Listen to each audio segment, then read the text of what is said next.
Nous allons lire le texte biblique. Je vous propose de parcourir 3 textes bibliques. Ce sont des textes très courants, des textes que nous lisons régulièrement, donc bien connus. Le premier texte se trouve dans Genèse au chapitre 3, le verset 1er.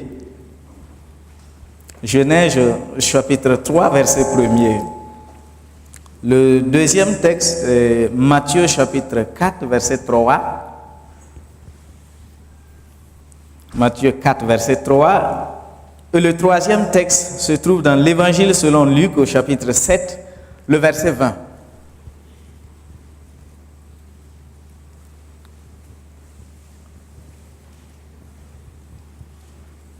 Je reprends Genèse chapitre 3, verset 1, pour ceux qui veulent noter. Matthieu chapitre 4, verset 3. Et Luc chapitre 7, le verset 20. Nous allons lire. Genèse 3, chapitre 3, verset 1. Le serpent était le plus rusé de tous les animaux des champs que l'Éternel avait fait. Il dit à la femme, Dieu a-t-il réellement dit, vous ne mangerez pas de tous les arbres du jardin? Matthieu chapitre 4, verset 3. Là, il est dit, le tentateur, s'étant approché, lui dit, si tu es le Fils de Dieu, ordonne que ces pierres deviennent des pains. Si tu es Fils de Dieu, ordonne que ces pierres deviennent des pains. Et dans Luc chapitre 7, verset 20, là il est écrit, arrivé auprès de Jésus, ils dirent, Jean-Baptiste nous a envoyés vers toi pour dire, es-tu celui qui doit venir ou devons-nous en attendre un autre? Et je voulais que nous puissions réfléchir autour d'un sujet qui est le doute. Et la question à laquelle nous allons répondre, c'est quelle doit être l'attitude du chrétien face au doute? D'abord, essayons de comprendre ce que c'est que le doute. Le doute, c'est un état d'incertitude où l'on est sur la réalité d'un fait, la vérité d'une déclaration. On parle aussi de soupçon. On soupçonne que quelque chose se passe, ça veut dire qu'il y a un doute qui est né.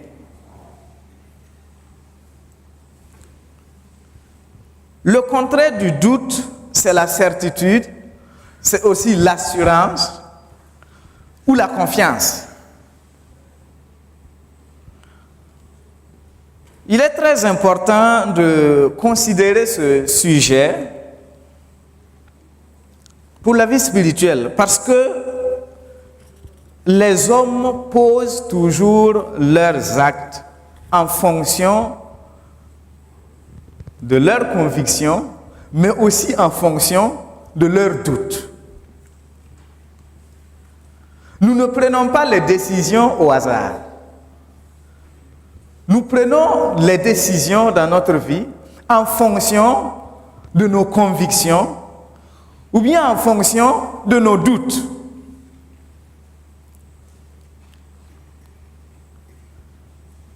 Il n'y a pas de doute minime.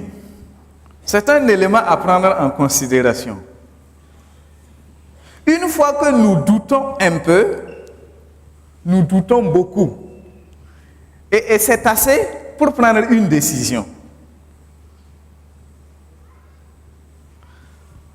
Le doute neutralise la confiance que nous avons sur un sujet. Combien de fois avons-nous jeté la nourriture parce que nous avons des soupçons sur le plat? Peut-être que nous l'avons déposé sur la table et on a oublié de le couvrir. Quelque temps après, on se rend compte que on n'a pas couvert le plat. Peut-être que les mouches se sont invitées à notre table. Peut-être que ceci ou cela s'est passé. Alors qu'il n'en est rien. Mais tout simplement parce que nous émettons quelques doutes sur ce plat, alors on se dit que non, je ne veux plus consommer cette nourriture-là. Il faut la jeter aux animaux ou bien à la poubelle.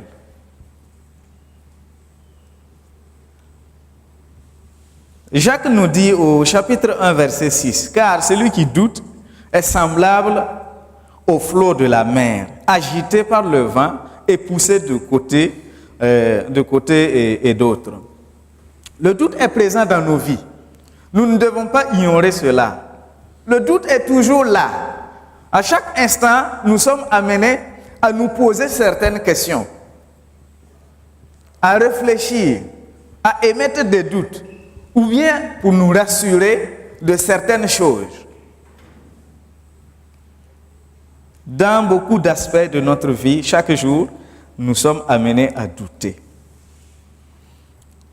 Et dans ces passages que nous venons de lire, nous nous rendons compte que c'est l'arme que le diable a utilisée pour affronter les personnes que nous avons vues dans ces récits.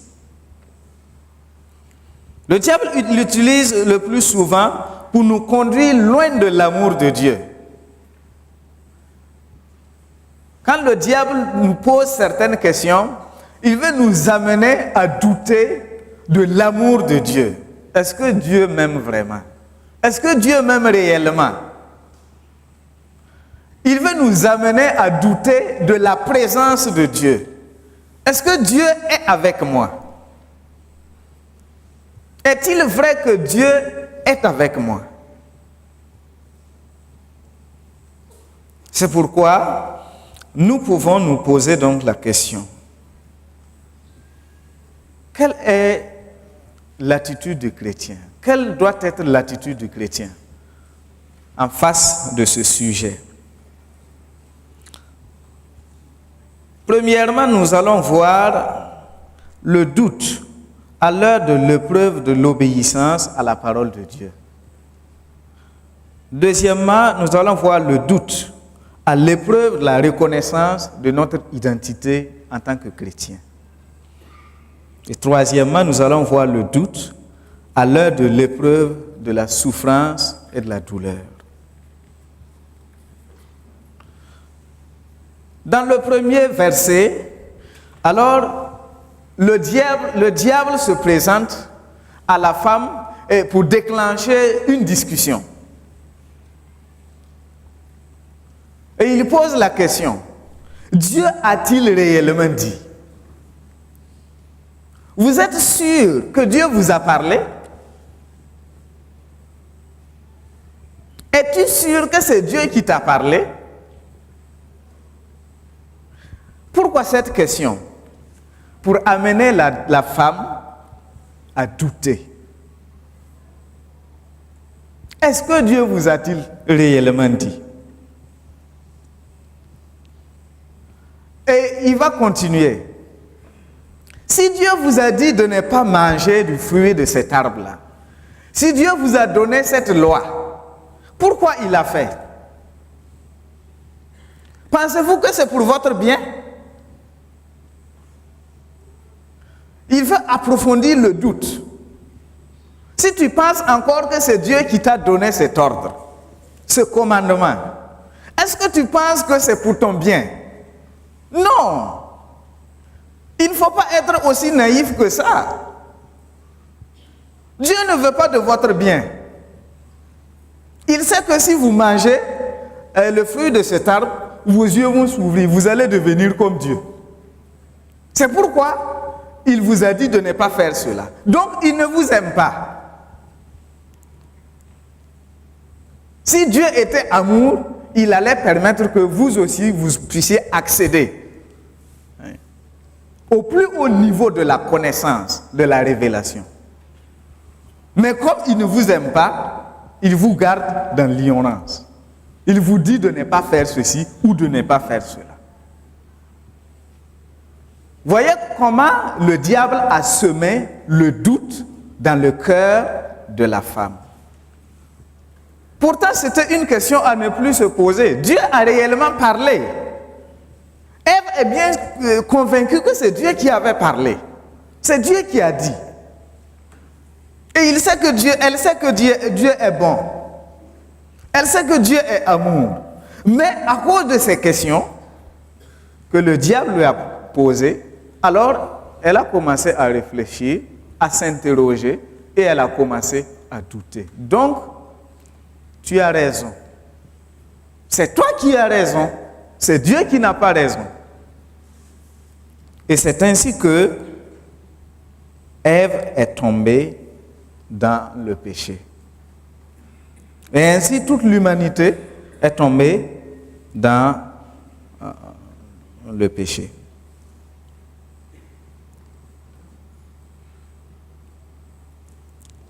Le serpent vient à nous aujourd'hui. Il nous parle. Il nous parle et son intention, son objectif, c'est de nous amener loin de l'amour de Dieu, loin de la présence de Dieu. Et à désobéir au commandement de Dieu.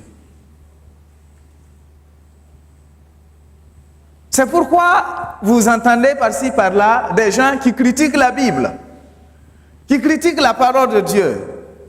Quand ils se mettent à lire la parole de Dieu, c'est pour chercher des soi-disant erreurs. Non. Nous qui sommes chrétiens, nous recevons aujourd'hui encore toute la parole de Dieu comme la révélation infaillible.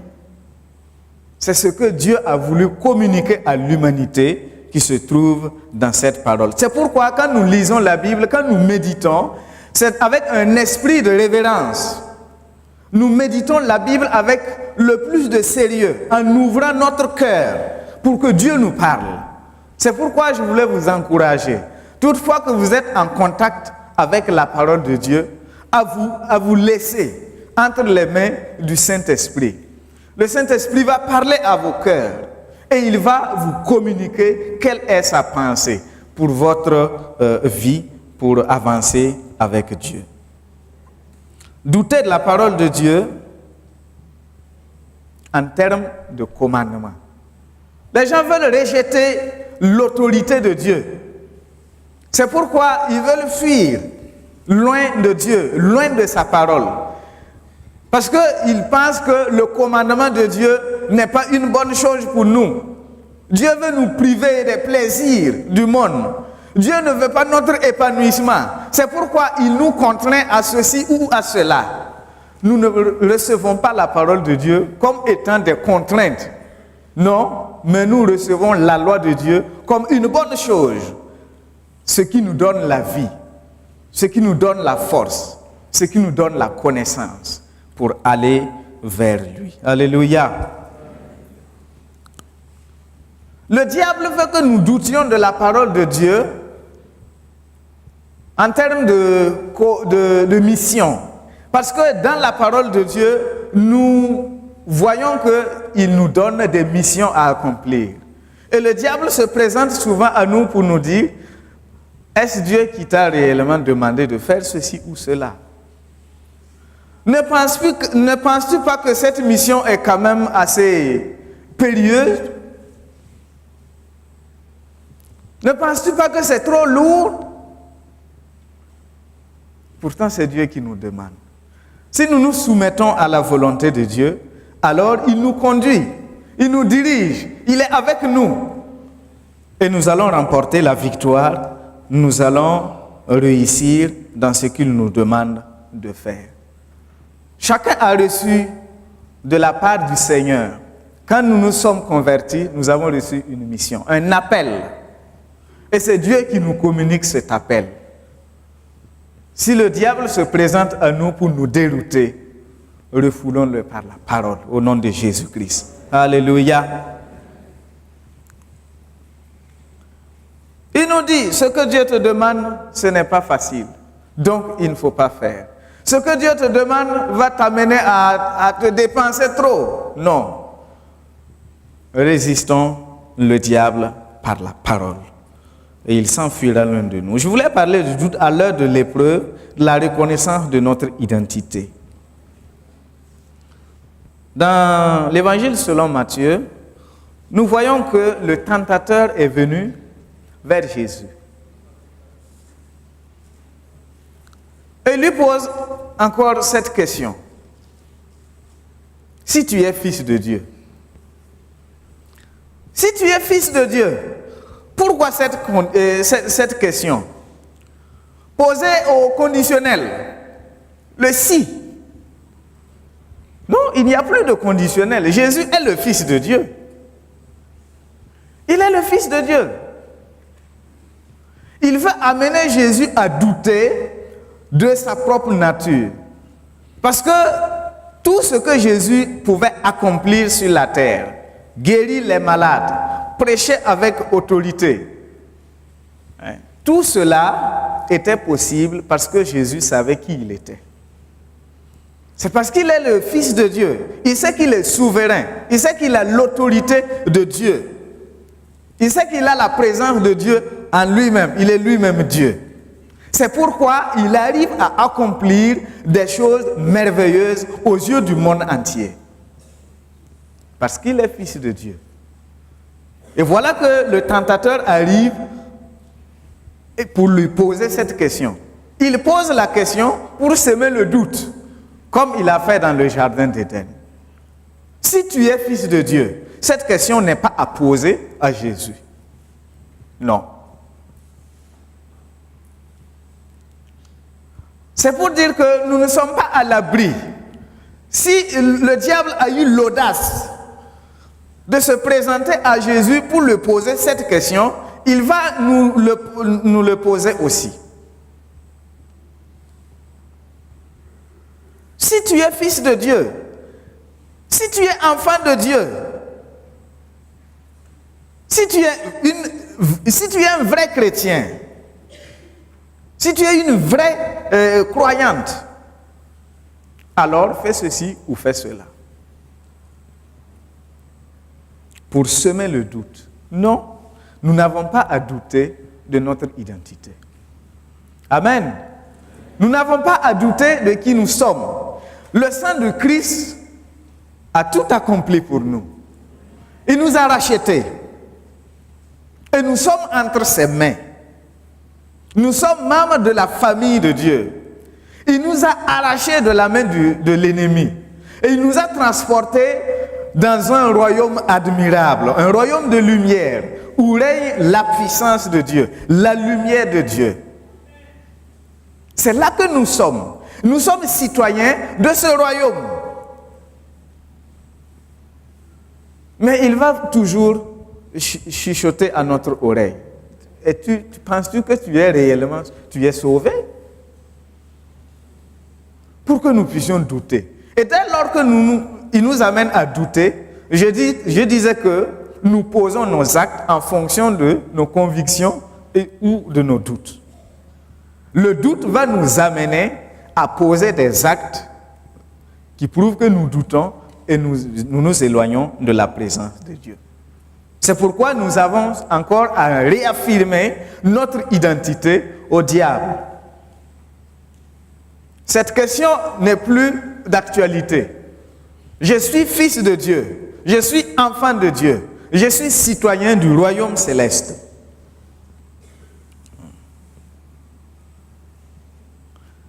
Le fait d'être sauvé donne aux chrétiens un privilège. Un privilège et nous jouissons de beaucoup de prérogatives que Dieu nous donne. Cela est très important. Pour accomplir la mission que Dieu nous donne, pour aller sauver des âmes, pour intervenir maintenant dans le royaume de Dieu, pour arracher des âmes à Jésus. Mais si nous doutons de notre salut, si nous doutons de notre position, alors nous succombons à la faiblesse. Nous entrons dans une position de faiblesse. Mais si nous réaffirmons notre identité, alors cela nous met dans une position de force, de puissance et d'autorité pour agir au nom de celui qui nous a sauvés. Alléluia. Le troisième élément nous conduit à voir le doute à l'heure de l'épreuve et de la souffrance. Jean-Baptiste, c'est celui que Dieu a désigné. Dans l'Ancien Testament, il est un peu question de lui. C'est lui qui a préparé la voie au Messie. Il n'était pas n'importe qui. Jésus l'a témoigné lui-même. Jean-Baptiste était un homme de Dieu. Jean-Baptiste était un oint. Il marchait avec la puissance de Dieu. Mais à un certain moment de sa vie, alors il a douté. Il a douté. Il a douté en face de la souffrance. Quand il était en face de la douleur, Jean-Baptiste a douté.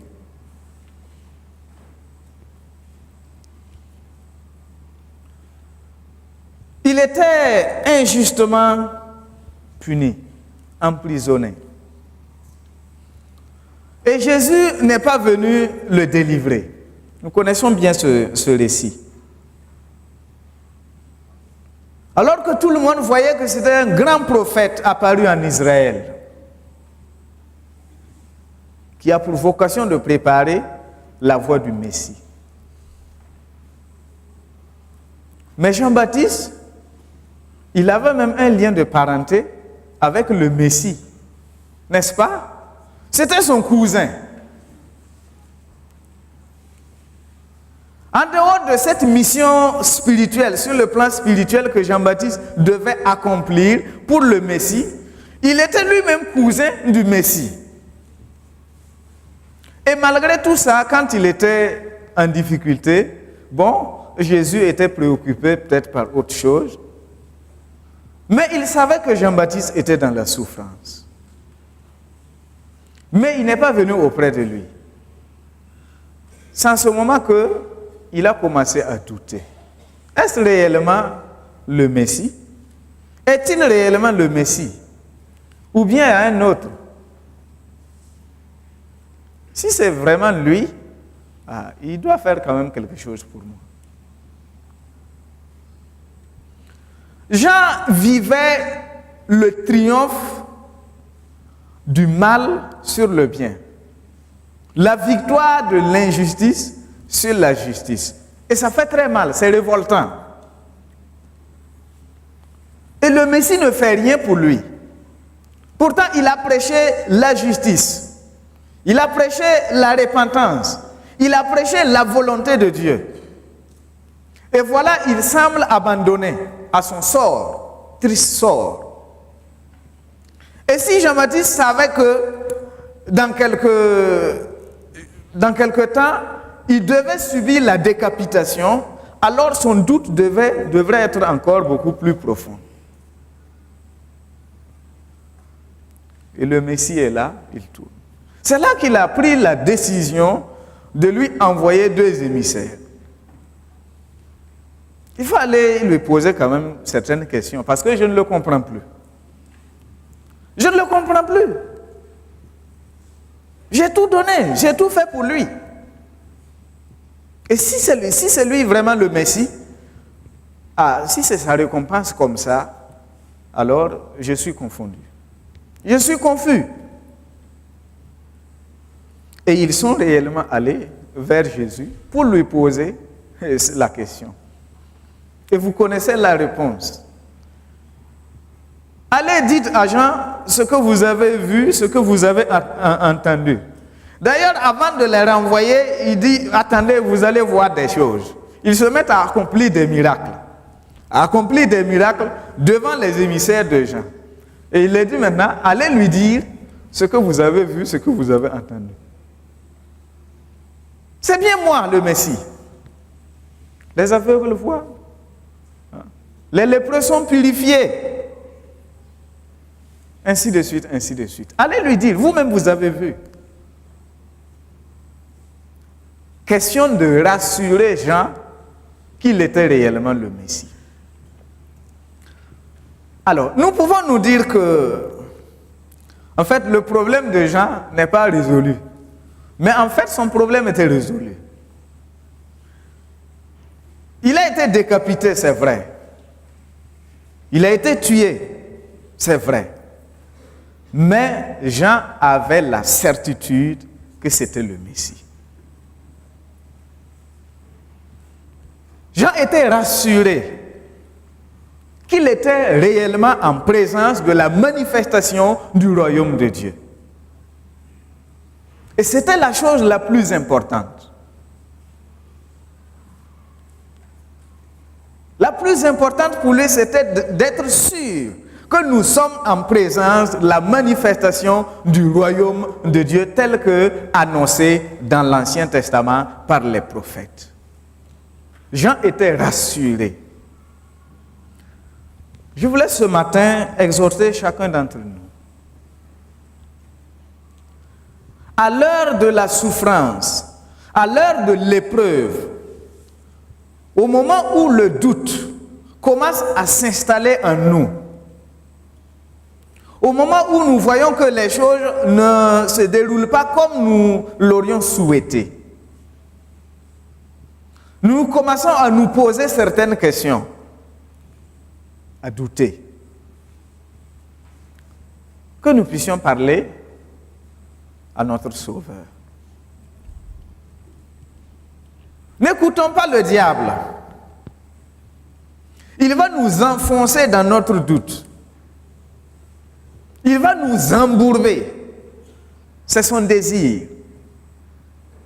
Mais parlons à l'auteur de notre salut. C'est lui qui peut nous rassurer. Alléluia. C'est Jésus qui peut nous rassurer. Et il nous a donné les moyens de nous approcher de lui.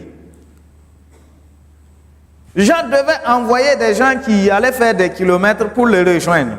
Mais nous avons un plus grand privilège que Jean. Nous pouvons nous approcher de lui tout de suite et maintenant. Pour lui parler des sujets de notre doute ce matin.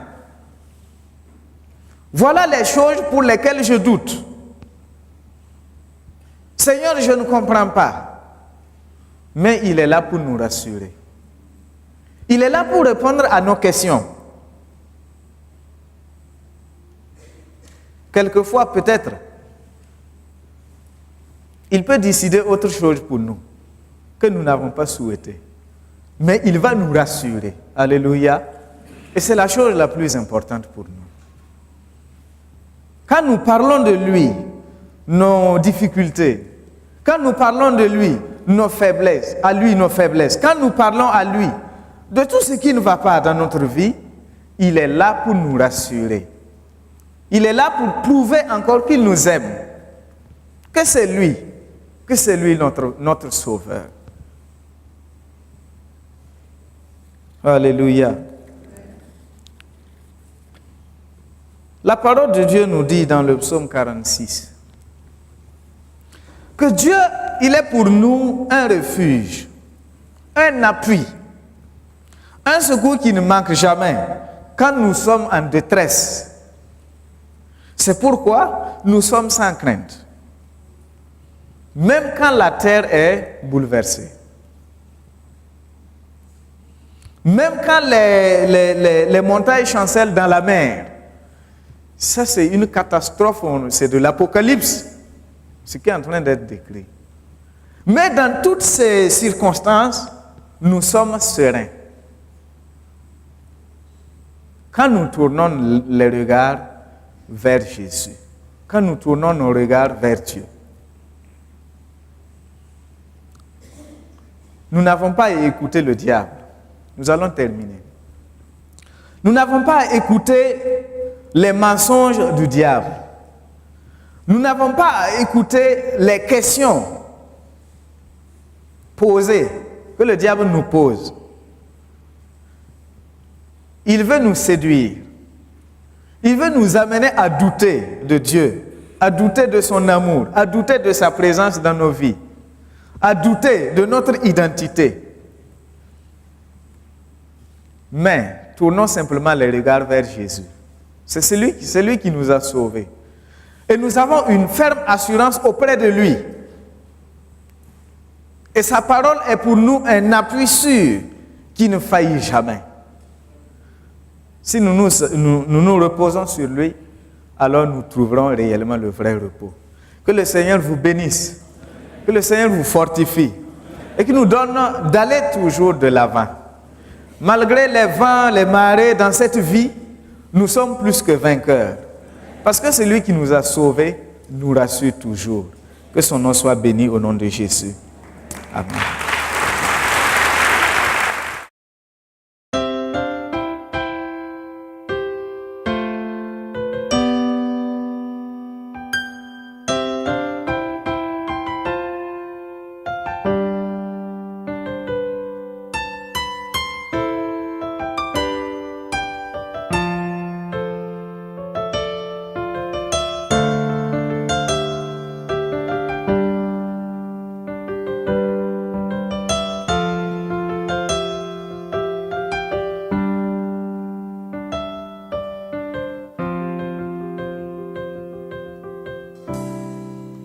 Voici, ô Dieu,